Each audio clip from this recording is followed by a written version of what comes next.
Hello everyone, this is Andrew McNair from SWAN Capital with our August 2023 SWAN report. In this month's video, we're going to discuss some recent headlines that influence the financial markets, but I also want to provide you some perspective on what these developments in market news may mean for you over the next few months ahead as an investor. Now, please stay tuned at the end of this video for some required disclosure statements. At SWAN Capital, our market outlook is positive because of lower inflation and technological advances and the easing Fed on interest rates.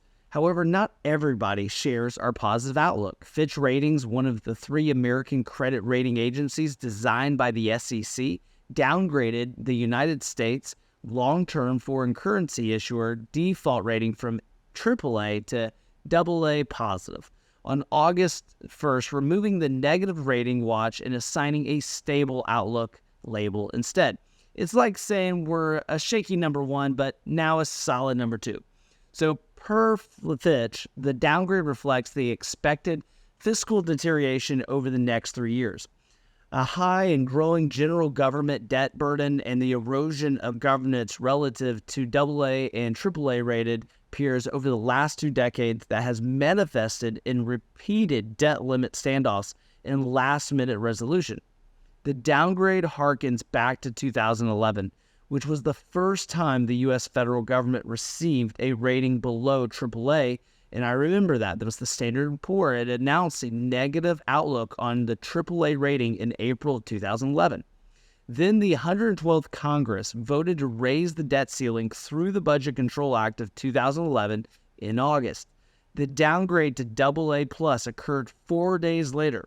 Not long after, the U.S. government commenced an investigation into the S&P's role into the rating of several mortgage-backed securities, which played a role in 2008 financial crisis. In order to mend its relationship with the government, the S&P asked its then CEO to step down just 18 days after the U.S. was downgraded. Suspicious? Maybe. The 2011 downgrade was criticized by the U.S. Treasury Department, political figures on both sides of the aisle, many business leaders and economists. Absent any accountability, perhaps a little introspective would have been useful in avoiding a similar mistake in the future. Alas, we could only hope. It looks like August could be the official month for U.S. debt downgrades.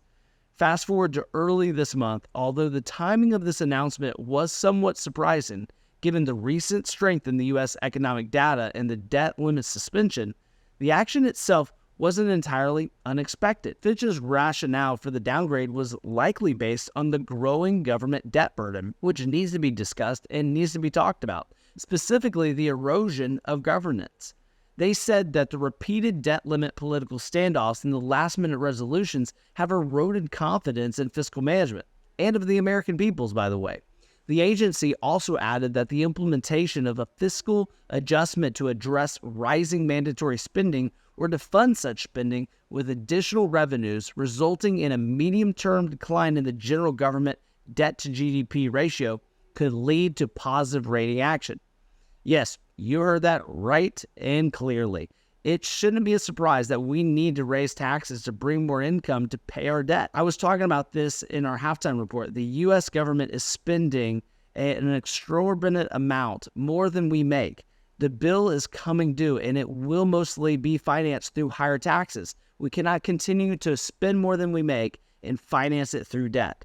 Fitch Ratings highlighted the growing general government deficit, which they expect to rise significantly from just 3.7% of gross domestic product, GDP, in 2022 to now 6.3% of GDP in 2023. This downgrade leaves Moody's as the only rating agency with a AAA rating for U.S. debt, since the S&P rating has remained at a AA plus since 2011.